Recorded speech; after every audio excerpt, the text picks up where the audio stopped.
आप देख रहे हैं हमारा YouTube चैनल दी सच्चा भारत और आज के इस बुलेटिन में आपका स्वागत है। दांतवाड़ा में आज मातम पसरा हुआ है। जिधर देखो उधर रोने चीखने का शोर मचा हुआ है। करड़ा रानीवाड़ा सड़क मार्ग पर सरहद दांतवाड़ा में बुधवार को एक इनोवा कार ने 6 बच्चों को कुचल दिया था। इसमें से 5 बच्चों की मौके पर ही मौत हो गई। इस दर्दनाक हादसे के बाद पूरे गांव में सन्नाटा पसरा हुआ है। गांव के कई घरों में चूल्हा तक नहीं जला। आज सभी 5 बच्चों का अंतिम संस्कार किया गया। गांव भर से जब 5 बच्चों की अर्थियां उठी तो पूरा गांव रोने चीखने की आवाजों से दहल उठा। ये दृश्य जिसने भी देखा वो रो पड़ा। अंतिम संस्कार के दौरान पूर्व उप मुख्य सचेतक रतन देवासी सहित बड़ी संख्या में आसपास के गांव के ग्रामीण भी उपस्थित रहे। वहीं जालौर सिरोही सांसद देवजी पटेल गुरुवार को मेडिपल्स हॉस्पिटल पहुंचे और घायल बालिका वीना की कुशलक्षेम पूछी और उसके परिजनों से मुलाकात की। उन्होंने बताया कि बच्ची के स्वास्थ्य में सुधार हो रहा है। पाली जिले के मनोहर राजपुरोहित अपहरण प्रकरण में सीबीआई जांच की सिफारिश करने पर एवं ईडब्ल्यूएस आरक्षण में भी अन्य वर्गों की समान आयु सीमा व फीस में छूट प्रदान करने की घोषणा के लिए यहां निवास पर अलग अलग जिलों से आए राजपुरोहित समाज के डेलीगेशन के साथ कांग्रेस नेता महावीर सिंह जी राजपुरोहित सुकरलाए एवं रोहट प्रधान श्रीमती सुनीता कंवर राजपुरोहित ने यहां मुख्यमंत्री निवास जयपुर पर माननीय जननायक अशोक गहलोत जी से मिलकर आभार व्यक्त किया। उन लोगों से है जिनकी वजह से झांसी की रानी को मरना पड़ा था, जो अंग्रेजों के साथ मिल गए थे और जिन्होंने झांसी की रानी के साथ धोखा किया था, उन सिंधियाज के साथ तुम्हारी लड़ाई।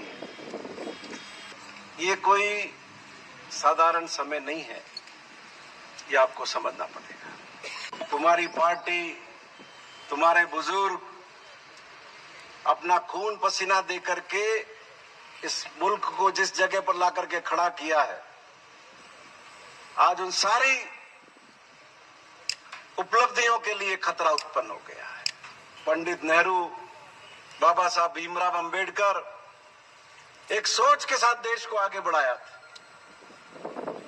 ये बड़े बड़े बांध, ये एयरपोर्ट, ये रेलवे स्टेशन, ये रेलगाड़ियां, ये सार्वजनिक क्षेत्र के उपक्रम, सब इसका माध्यम बने थे कि लाखों लाख करोड़ों लोगों का जीवन स्तर ऊंचा उठाते।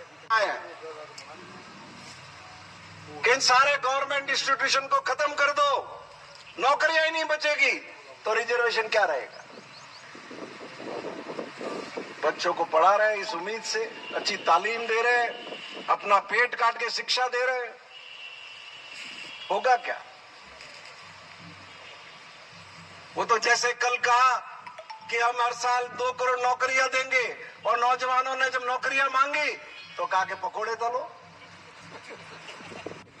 ये तो चलो अच्छा है, आप लोगों की मेहनत, अशोक गहलोत का जज्बा था कि उन्होंने चाहे सीबीआई पीछे पड़ी हो, चाहे इनकम टैक्स पड़ी हो, चाहे ईडी पड़ी हो, लोहा लिया उन दोनों से, गुजराती भाइयों से, रंगा बिल्ला से। सुजानगढ़ विधानसभा क्षेत्र के सभी कार्यकर्ताओं का और प्रदेश नेतृत्व, राष्ट्रीय नेतृत्वों को मैं बहुत बहुत धन्यवाद देना चाहूंगा कि उन्हीं की वजह से आज मैं ये 5वीं बार भारतीय जनता पार्टी का विधानसभा क्षेत्र का प्रत्याशी बना हूं। मैं प्रदेश नेतृत्व और राष्ट्रीय नेतृत्व और हमारे कार्यकर्ताओं को बहुत बहुत धन्यवाद देना चाहूंगा। क्या रणनीति रहेगी आपकी, क्या मुद्दे रहेंगे? इस 2 साल की सरकार ने जिस ढंग से प्रलोभन देकर के और किसानों को कृषि ऋण माफ करने के लिए, बेरोजगारों को भत्ता देने के लिए, बिजली के बिल माफ करने के लिए, बिजली की रेटें नहीं बढ़ाने का जो मुद्दा लेकर के ये सरकार सत्ता में आई है, उसी का ये लेकर जाएंगे कि इन्होंने अपने जो उन्होंने वादे किए उस वादों पर ये विफल रही है। इस सरकार को हम घेरने का प्रयास करेंगे और ये मुझे विश्वास है कि ये जब 17 तारीख का वोटिंग होगा उसी दिन ये सरकार का निश्चित रूप से जाना तय हो जाएगा। नामांकन की क्या आपका शेड्यूल रहेगा? नामांकन अभी मेरी टिकट डिक्लेयर हुई है। मैं कार्यकर्ताओं के साथ कल सुबह बैठ करके हम तय करेंगे और उसकी सूचना हम आपको जल्दी से देंगे। सर, मुख्यमंत्री जी पहले भी आकर गए हैं, वापस आ रहे हैं, तो इसको लेकर क्या करना है? मुख्यमंत्री जी थोड़ी घोषणा करने वाले मुख्यमंत्री हैं और उन्होंने जिस ढंग से ये ओवरब्रिज और अंडरब्रिज इस उपचुनाव को देखते हुए उन्होंने घोषणा की है। इनसे मुख्यमंत्री से कोई पूछे कि इन्होंने 2 साल तक कोई काम के विकास के काम किए नहीं, अब ये घोषणा पर घोषणा कर रहे हैं, ये थोथी घोषणा कर रहे हैं। भारतीय जनता पार्टी की सरकार ने जो सड़कें सैंक्शन की थी, जो विकास के काम किए थे, उन कामों को उन्होंने निरस्त करने का काम किया और अपने 2 साल के कार्यकाल में पंचायती राज हो चाहे नगर पालिका क्षेत्र में 1 पैसा देने का काम नहीं किया। और अब ये चुनाव के अंदर बार बार आकर के और इस सीट के ऊपर ये दिखाना चाह रहे हैं कि लेकिन यहाँ की जनता सब समझती है, ये सिर्फ अशोक गहलोत सरकार का प्रलोभन और झूठे वादे करने की सरकार है। 28 जून से शुरू होने वाली अमरनाथ यात्रा में इस बार करीब 6 लाख श्रद्धालुओं के पहुंचने की उम्मीद है। इसी के मद्देनजर जम्मू कश्मीर में तैयारियां जोर शोर से चल रही हैं। इस बार अमरनाथ यात्रा 28 जून से शुरू होकर 22 अगस्त को खत्म होगी। यात्रा के लिए एडवांस रजिस्ट्रेशन 1 अप्रैल से शुरू होगा, जिसे PNB, Jammu and Kashmir bank के अलावा यस बैंक की देश भर में मौजूद 446 ब्रांचों से करवाया जा सकेगा। सुरक्षा के मद्देनजर इस बार यात्रा 56 दिन तक चलेगी। बता दें, कोरोना के चलते पिछले साल यात्रा रद्द कर दी गई थी। देश में कोरोना की दूसरी लहर शुरू हो चुकी है। इसमें 25 लाख लोग संक्रमित हो सकते हैं। अप्रैल मई तक इसका असर रहने की आशंका है। ये दावा एसबीआई यानी स्टेट बैंक ऑफ इंडिया की रिसर्च टीम की एक रिपोर्ट में किया गया है। रिपोर्ट में कुछ सलाह भी दी गई है। इसमें कहा गया है कि लोकल स्तर पर लॉकडाउन का कोई खास असर नहीं होगा। बड़े स्तर पर वैक्सीनेशन ही कोरोना से जंग जीतने का एकमात्र उपाय है। मौजूदा हालात में टीकाकरण की स्पीड बढ़ानी होगी। रोजाना 40 से 50 लाख वैक्सीनेशन करने होंगे। इससे पहले आईसीएमआर की ओर से भी कहा जा चुका है कि कोरोना से लड़ाई में मास्क और वैक्सीनेशन बेहद जरूरी है। 2018 में आई फिल्म जीरो के बाद शाहरुख खान की कोई फिल्म बॉक्स ऑफिस पर नहीं आई है। अब जल्द ही उनके फैंस को खुशखबरी मिलने वाली है। शाहरुख यशराज फिल्म की पठान की शूटिंग में व्यस्त है और जल्द ही फिल्म रिलीज होगी। इस फिल्म में एसआर के नए लुक में दिखाई देंगे। दुबई में चल रही फिल्म की शूटिंग के दौरान शाहरुख लंबे बाल और पूरी दाढ़ी में नजर आए।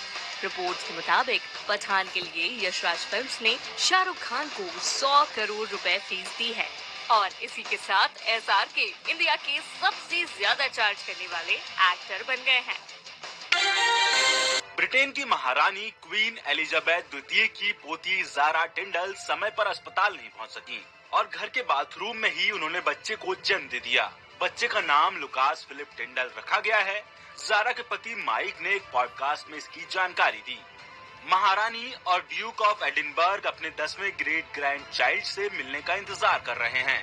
शाही परिवार के नए मेहमान का मिडिल नेम ज़ारा के दादा राजकुमार फिलिप और माइक के पिता के नाम पर रखा गया है।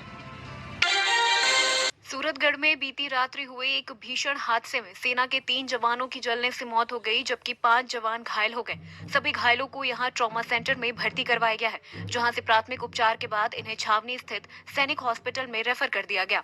सेना ने घटना की जांच के आदेश दे दिए हैं। सूरतगढ़ डीएसपी शिवरतन गोदारा ने बताया कि रूटीन एक्सरसाइज के लिए सेना के ये जवान बठिंडा से सूरतगढ़ क्षेत्र में आए हुए थे।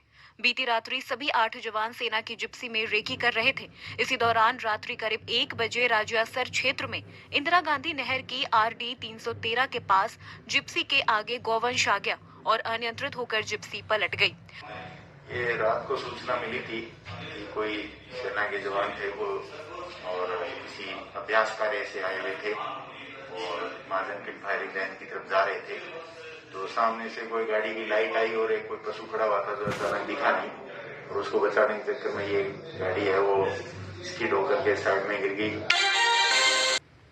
जिले के नदबी थाना क्षेत्र में गुरुवार को एक सनसनीखेज मामला सामने आया है। थाना क्षेत्र में तीसरी कक्षा की एक बालिका का पड़ोसी ने कोल्ड ड्रिंक पिलाने के बहाने से बहला फुसलाकर अपहरण कर लिया और उसके बाद हत्या कर शव कुएं में फेंक दिया। आशंका जताई जा रही है कि आरोपी ने बालिका की हत्या करने से पहले दुष्कर्म भी किया था। पुलिस ने सीसीटीवी फुटेज के आधार पर एक आरोपी को गिरफ्तार कर लिया है और उससे पूछताछ जारी है। नाबालिग के अपहरण का मामला दर्ज हुआ था और हमने तुरंत कार्रवाई करते हुए शाम को ही एक इसको अपराधी को डिटेन कर लिया था। उसकी निशानदेही पर एक छोटा कुआ है, उससे एक डेड बॉडी बरामद की है, उसी की पोस्टमार्टम करा करके कार्रवाई। डीएसपी ग्रामीण हरिराम मीणा ने बताया कि 24 मार्च को नदबई थाने में एक व्यक्ति ने अपनी तीसरी कक्षा की 8 वर्षीय बालिका के अपहरण का मामला दर्ज कराया था, जिसके बाद पुलिस ने सीसीटीवी फुटेज के आधार पर नदबई थाना क्षेत्र के खेड़ी देवी सिंह निवासी राजेश पुत्र कलुआ को गिरफ्तार किया है, जिसने पूछताछ में बताया कि उसने बालिका की हत्या कर तेल मिल के पीछे सूखे कुएं में फेंक दिया। फिलहाल पुलिस आरोपी से पूछताछ करने में जुटी हुई है और पोस्टमार्टम रिपोर्ट के बाद घटना का और खुलासा होने की संभावना है।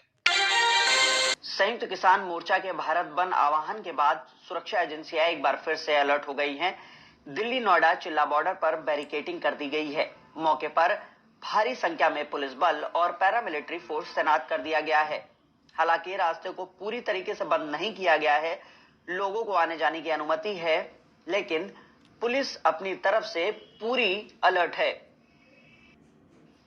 संयुक्त किसान मोर्चा के भारत बंद आह्वान के बाद से गौतम बुद्ध नगर के किसान संगठनों ने भी बॉर्डर बंद करने की बात कही थी, जिसको ध्यान में रखते हुए पुलिस प्रशासन पूरी तरीके से अलर्ट है और बॉर्डर पर भारी संख्या में बैरिकेडिंग कर दी गई है। इसके अलावा वहां पर पैरामिलिट्री फोर्सेस को भी तैनात कर दिया गया है। बता दें, चिल्ला बॉर्डर पर भारतीय किसान यूनियन भानु के पदाधिकारियों ने लंबे वक्त तक आंदोलन चलाया। तकरीबन 56 दिनों तक नोएडा से दिल्ली जाने वाले रास्ते को पूरी तरीके से बंद कर दिया गया था। किसानों के लंबे आंदोलन के चलते यातायात भी प्रभावित हुआ था। ऐसे में 26 जनवरी को दिल्ली में हुए किसान हिंसक आंदोलन के बाद ही यहां से बॉर्डर पर किसान उठे थे।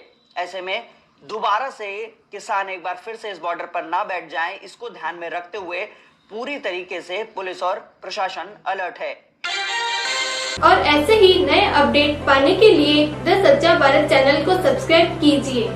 धन्यवाद।